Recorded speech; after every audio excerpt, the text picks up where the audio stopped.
If after a breakup, your ex-boyfriend goes through every single expense from the relationship and demands you pay him back for even a few bucks on snacks and bubble tea, and even threatens to mess with your job, would you just put up with it? I would never back down to a stingy ex who's basically a human abacus. I didn't give in. I went straight to his village committee with the bills and cash.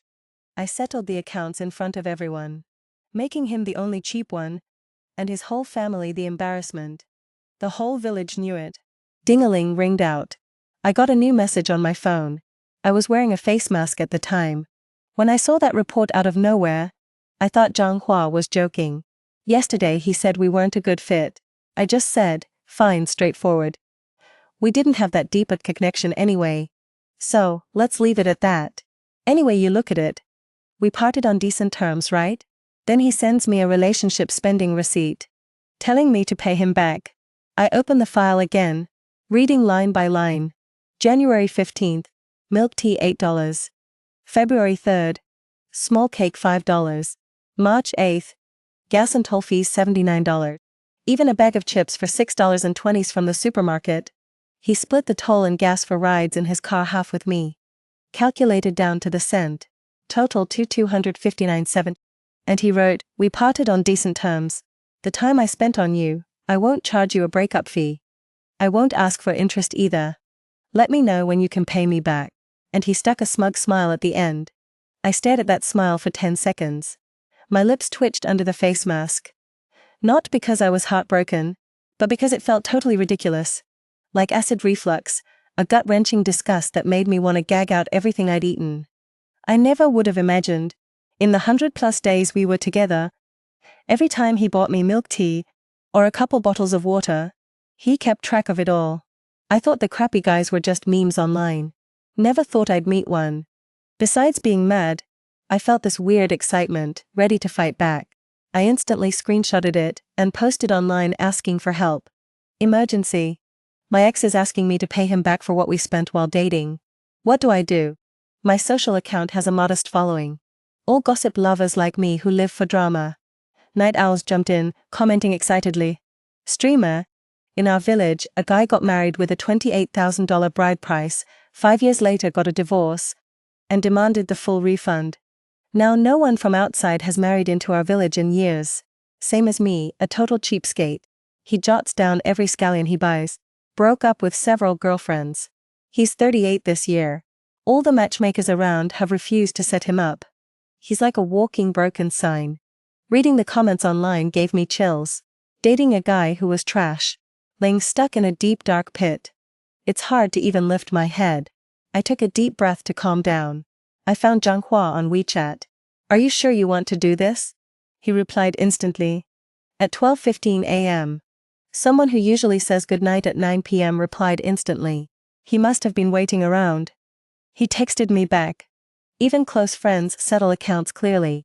Especially now that we're broken up. I think it's better we cut it off clean. I thought about what we spent on each other. So I gently reminded him. Even if the relationship didn't work out, we can still be civil. This isn't very classy. I saw the typing pop up over and over at the top of my screen. I figured he felt embarrassed now. And didn't know what to say. I thought, if he still pushes it, I'll just let it go. After all, you have to give people a break sometimes. So I was about to give him an out, saying something like, then let's just call it even. I won't transfer you any money. But before I could even send my message, his message came through. Debts must be paid, that's only fair. What's so unclassy about that? You're not trying to weasel out of paying me back, are you? I didn't think you were like this. He then sent a death smile emoji to provoke me. I'm 27 this year. He's 33. We were introduced by a mutual friend. He's from the countryside. I'm from the city. Even though there's a big age and background gap between us, since he works in the city for the government, my family was pretty happy about it. I also always knew he was thrifty. I thought he was a solid guy. Someone who knows how to settle down and live a good life. Turns out he's the reincarnation of an abacus. Now it's a lost cause, and I just gotta take the loss. Manhwa kept sending messages. The money I spent on you, I have it all recorded. You can't get out of this. I suggest you just pay me back. Otherwise, I'll find your boss and explain the situation. You won't just lose your shot at manager. You won't even be able to stay at your company.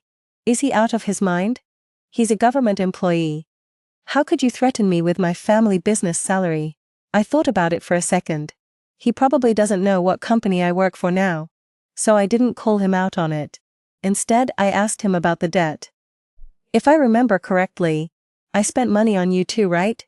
You come asking me for money, so shouldn't I ask for back what I spent? I figure he's so good at keeping track. He should know I didn't spend less than he did. A friend once told me to think twice. A decent guy with a stable government job doesn't stay on the market long. Him being too old was already the smallest of his issues. I only get that now. Too bad it's too late.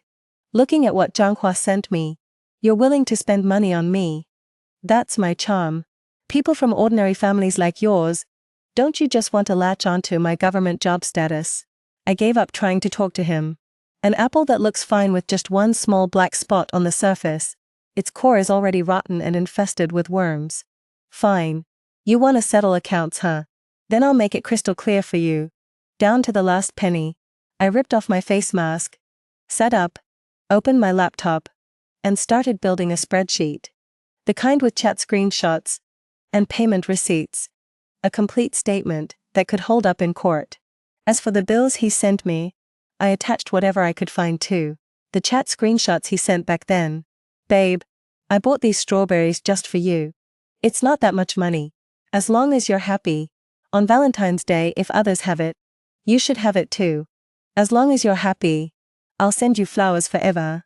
He was the one saying all that sweet talk, and he was the one keeping the bills. Changed his tune faster than flipping a page. I printed out both his bills and mine. Put them in 2 separate manila envelopes. It was already late at night, but I wasn't tired at all. People staying up late at night. That's when things get really lively. I opened the short video platform. That cry for help video already had tons of comments. The one with the most likes hit the nail on the head for me. Streamer, you must not go to their place. Don't start telling everyone from the village entrance that you're here to pay back a breakup fee. Streamer, if you have enough time, you definitely shouldn't go to their village committee to ask the village head to witness it for you. Streamer, you must not wait until everyone's gathered to start explaining everything in detail. I'm loving it. Being internet friends with you all is awesome. Next life, I still want to be internet friends with you guys. Hot hands. Before I finished totaling the bill, I originally just planned to meet him and settle up face to face. But how could I let down all the fans' sincere hearts? I happened to know Zhanghua was back in his hometown for the Qingming holiday. So I sent Zhanghua one last message. I'll pay back the money. But since our families already know each other, tomorrow I'll go to your place and explain everything to your parents in person. Then I'll hand the money back to you myself. After I sent it, I didn't care if he was still in read mode. I blocked him on all my contacts. Soon another unknown number called. I ignored it. Just turned off my phone and went to sleep. I needed to rest up. Because tomorrow was going to be a big show. Even though I stayed up late, I slept really well. Not that I wasn't nervous, but I was way too clear in my mind. The next morning at 9:30, I arrived at the entrance of Zhang Family Gully's village committee. Zhang Family Gully isn't big. The village is built along the river. The village committee is at the village entrance, a 2-story small building. The yard was paved with cement. Next to it was a big old locust tree. A few old men were playing chess under it. I simply explained that I was here to pay back money. I didn't go into too much detail. The village head didn't overthink it. He readily agreed to be the witness. The old ladies chatting under the locust tree started professionally asking me, this young woman, how come I owed Zhanghua's family money? After all, I don't exactly look like I'm broke. I just smiled and didn't say a word. And put on a faint look of displeasure, giving off a vibe that was hard to describe. That made them stop eating and stop arguing. They followed me and the village chief straight to Zhanghua's place. Zhanghua saw me from a distance through the iron gate. That honest-looking face of his showed a moment of tension. But when he saw I came alone, and the rest were just his fellow villagers, he quickly calmed down again. He seemed to want to make an example of me and embarrass me. He didn't even open the yard gate and just went inside. I glanced at the village chief. A flicker of displeasure crossed his face. But he's a sharp guy. He didn't show it. But this definitely wasn't the first time he'd gotten that cold a reception. Looks like Zhang Hua, relying on his cushy government job in the city, in little old Zhang family gully, thought he was a phoenix born from a flock of chickens. Arrogant as hell. I didn't grow up in a rural area. But that doesn't mean I don't understand the mindset of a lot of country folk. Everyone was fine staying poor together. Then you suddenly start making it big. People congratulate you to your face. But behind your back, they're probably gritting their teeth. Zhang Hua thought he had arrived, got a secure job and became a top dog, and didn't even show basic respect to the village chief. He probably counted on it. Even if he was cheap to the point of being embarrassing, no one would dare say anything. After all, with his government job, sooner or later, the villagers would need his help. He also had absolutely no clue that nickel and dimming a girl over boba tea costs while dating, and chip money, would be a laughingstock in any village. And his whole family wouldn't be able to hold their heads up. I coldly hooked my arm through the village chief's. It's okay. The lessons he doesn't get, I'll teach him today. He won't open the door. It's fine if he hides. I stood at his front gate, held a brown paper envelope up to my chest, and spoke to the 7 or 8 villagers who had gathered. Hi, uncles and aunties. I'm Zhang Hua's ex-girlfriend. We got together through a mutual friend and dated for half a year. After we broke up 2 days ago, he gave me a bill to pay back the money he spent on me during our relationship. Let me start by explaining. Everyone probably thought I was here because his family owed me money. But no, it was him demanding I pay him back for what he spent on me after we broke up. They were shocked. But they didn't see anything wrong with it. Everyone was just frugal villagers. If you date for half a year and break up, wouldn't the money spent be a total waste? An auntie said, Girl, you can't really blame Huazi. You two only dated for 6 months. Huazi's money didn't just fall from the sky. You should pay it back. Another grandma chimed in to back her up. Yeah. My grandson had a short fling too. That gold bangle was like tens of thousands. The girl gave it back to him on her own. Forget the expensive gold bangle. If Zhang Hua had bought me $100 necklace, I'd give it back too. But the thing is, all he bought me was little stuff on our dates. Eat it and it's gone. On the bill besides snacks and meals, the big amounts were basically for coming to see me. Gas and tolls. Oh. The most expensive was a bouquet of flowers for Valentine's Day, $109. I didn't argue with what the auntie said. I cleared my throat and kept talking. The aunties do have a point. I'm not the type to owe people either, so I admit all the bills Zhang Hua sent me. So I'll pay him back. And today, I want everyone here to witness this for me.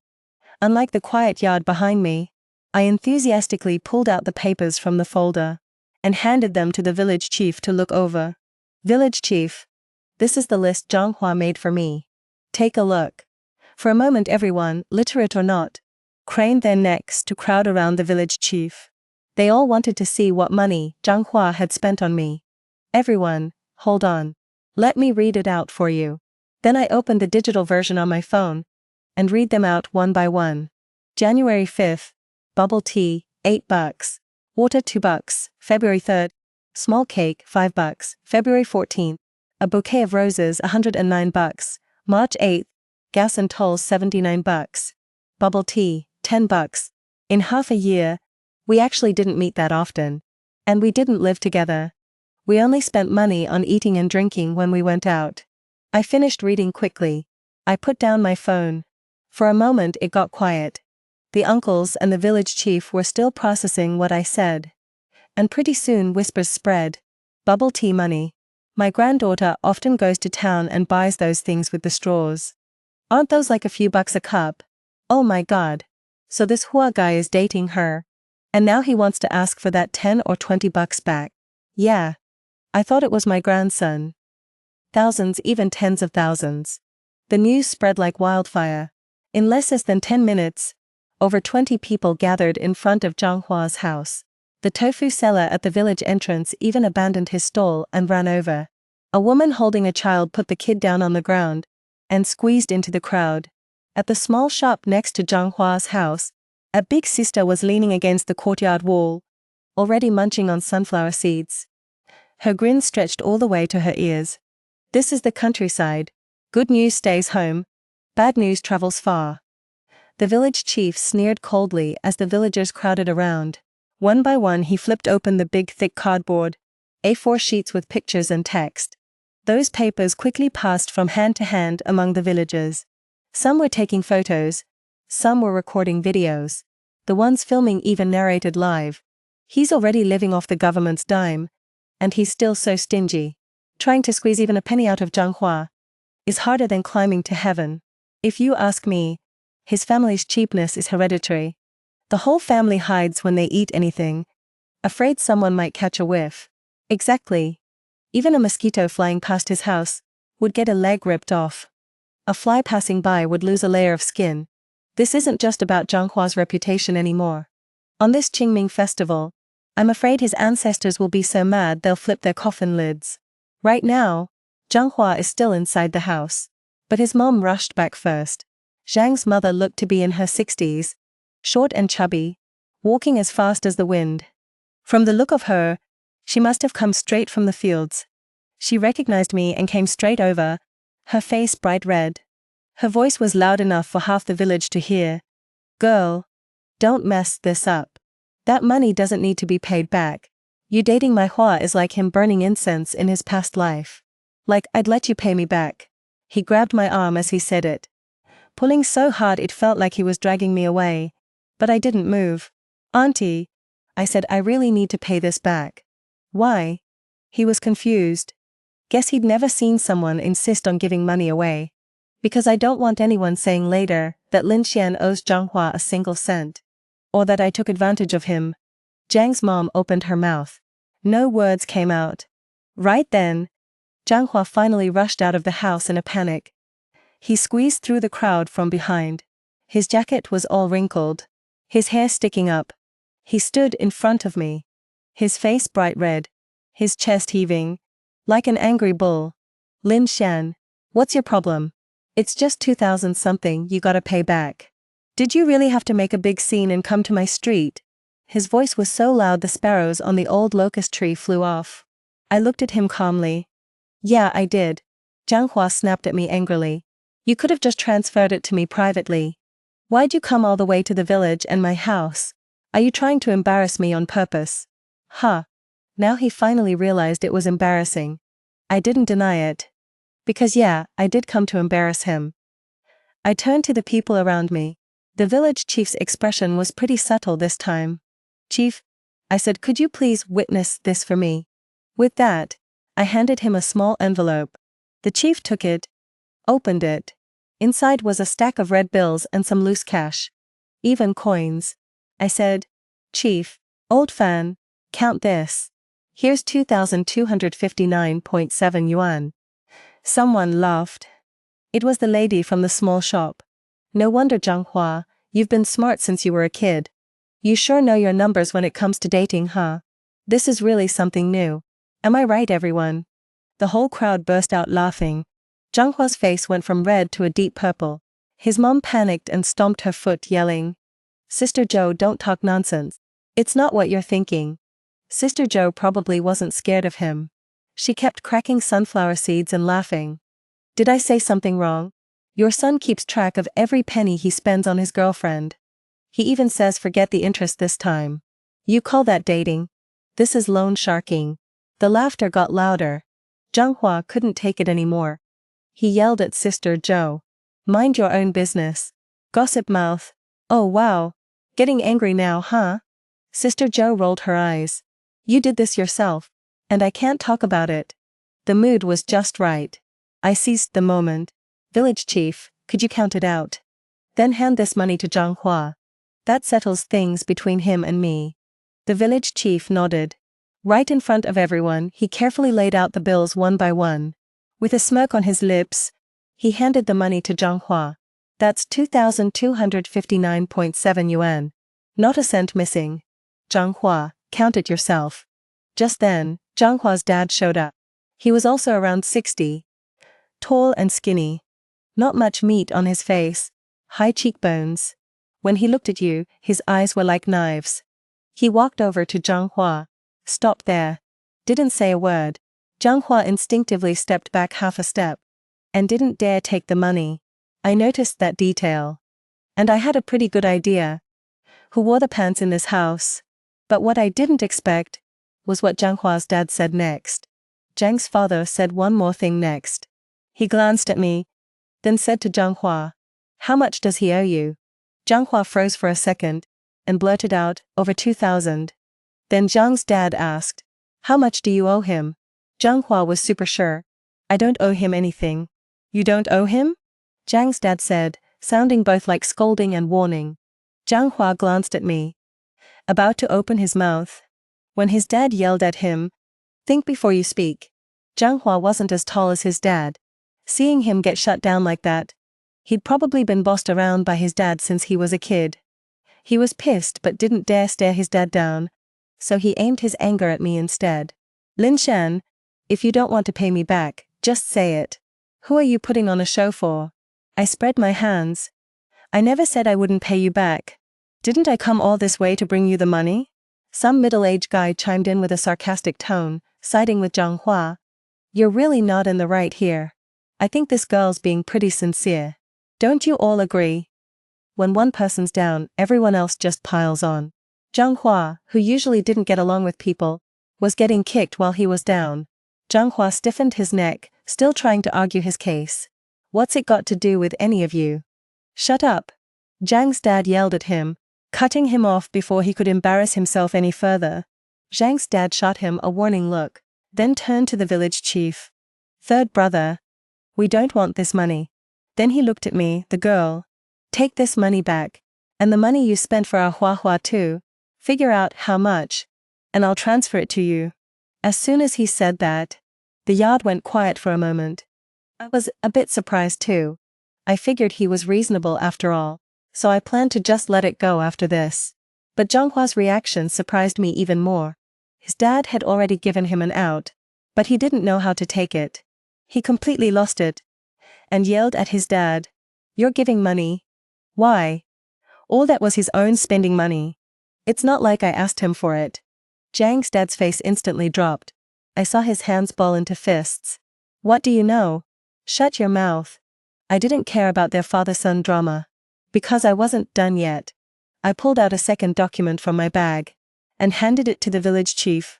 "Village chief, this is my own bill. It lists all the money I spent on Zhanghua while we were dating. Razor, $599. Meals together, $850.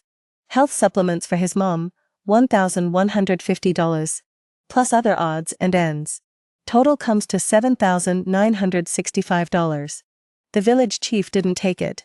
I just shoved it into his hand. I never planned on asking him for this money back. Because I think dating is mutual consent. It's not a business deal. Nor an investment or trade. The reason I tallied it up is because I feel my true feelings shouldn't be taken for granted. And I want him to know, this is a disgrace to his family. A shame to his clan. I hope he won't do this again in the future. Otherwise, how's he gonna find a girlfriend? Plus, he always brags outside about being the pride of Zhang family village. I think the way he handles things hurts everyone's reputation. So that's why I'm here bothering you all today." The room went quiet again. Sister Zhou stopped eating her sunflower seeds again. For a moment, everyone had different thoughts running through their heads. Zhang's mom looked at everyone staying silent, and her eyes got even redder. "Don't overthink this, everyone.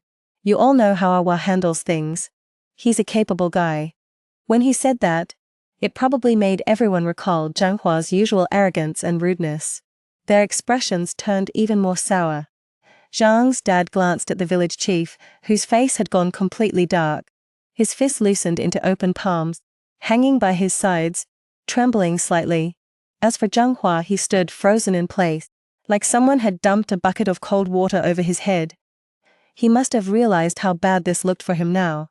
Everyone was staring at him with sarcasm and mockery. No more of the usual praise and flattery. His lips were quivering. I said, "Zhanghua, today everyone here is my witness. I've given you every cent you asked for. Not $1 short." After that I turned to the village chief again. "Village chief, Please hand the money over to him. The village chief had the money in his hand. His face darkened as he stared at Zhang Hua. That look wasn't how a village chief looks at a villager. It was an elder looking at a disgraceful child, with a sense of disgust, like he brought shame to the family. He spoke. His voice wasn't loud, but every word hit everyone's ears like nails. Zhang Hua, as the village chief, I have to say a few words to you. You're a 33-year-old man, and you're charging a girl for the cost of water and milk tea. Have you no shame?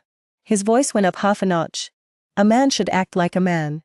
If word gets out, you'll ruin the whole village's reputation. How are other people in the village supposed to find wives after this? How can other families dare to marry their daughters here? Those words were like a bomb, exploding in the yard.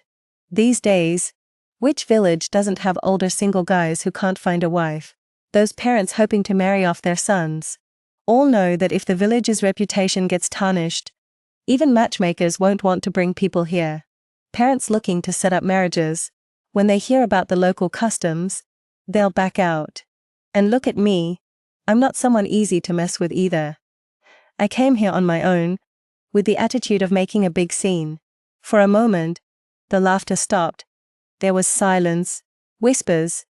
That was even scarier than the laughter. Zhang Hua finally realized, no one was on his side. Face. Even the village chief, his own uncle, wouldn't help him. Zhang's mom rushed to explain to the village chief. Third brother, it's not like that. Our Huazi isn't asking for money. He just what? He couldn't even defend himself anymore. Zhang's dad was so ashamed he couldn't face anyone. He turned and walked away. He slammed the door so hard it shook the whole house. Old Zhang always bragged about how he raised his kids, and he'd always judge other people's kids. Today everyone finally saw what he actually raised. No wonder he couldn't show his face. An auntie came up, nudged me and whispered in my ear.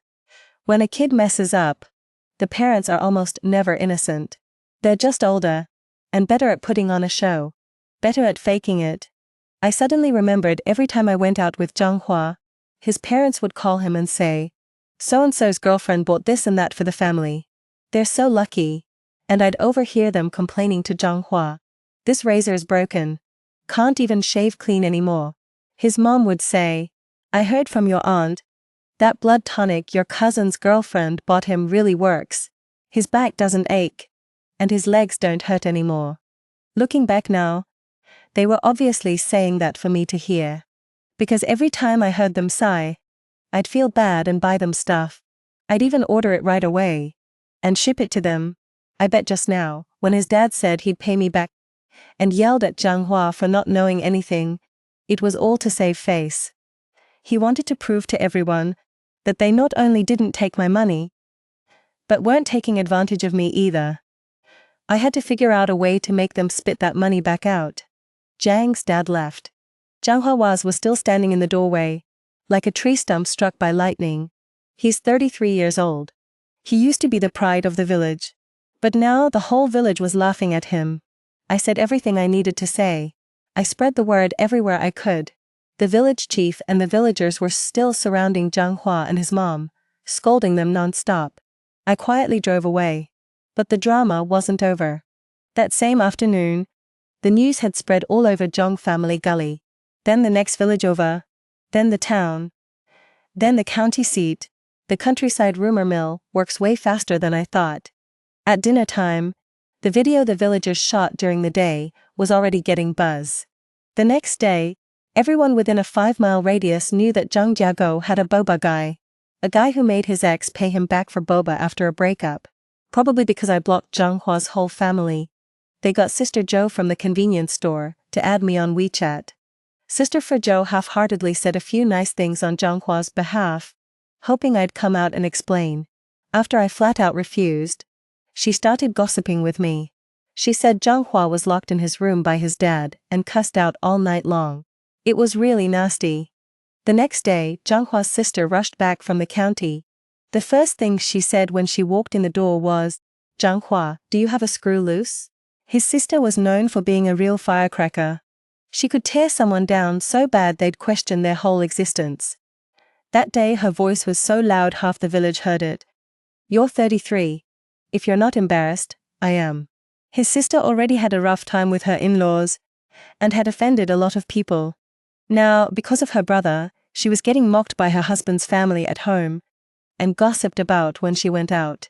So she straight up threatened her parents, "Kick him out now, or I won't be able to show my face outside ever again." I heard Zhang Hua was still arguing at first, trying to justify himself, but later he didn't say a single word. Sister Joe said, "There's no way he can stay in this village."